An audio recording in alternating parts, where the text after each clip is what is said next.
Ayan mga kaangas, bumuhos na po uli ang ulan. Ayan, kasalukuyan ho tayong binabay ng bagyo din sa Bukid. Oh. Tumaas na naman po ang tubig, bumaha na naman po. Medyo may hangin pong konti ang bagyo.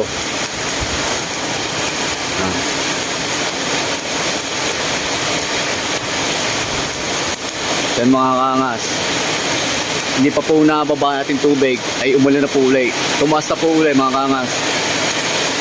Bahang-baha po din sa ating munting Bukid.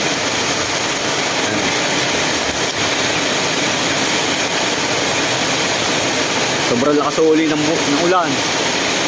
Bumuhos na po uli na napagkalakas-lakas.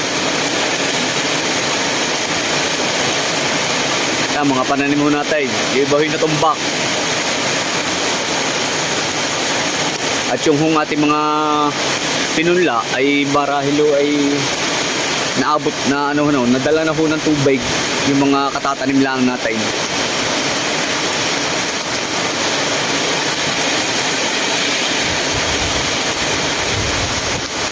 Sige ho.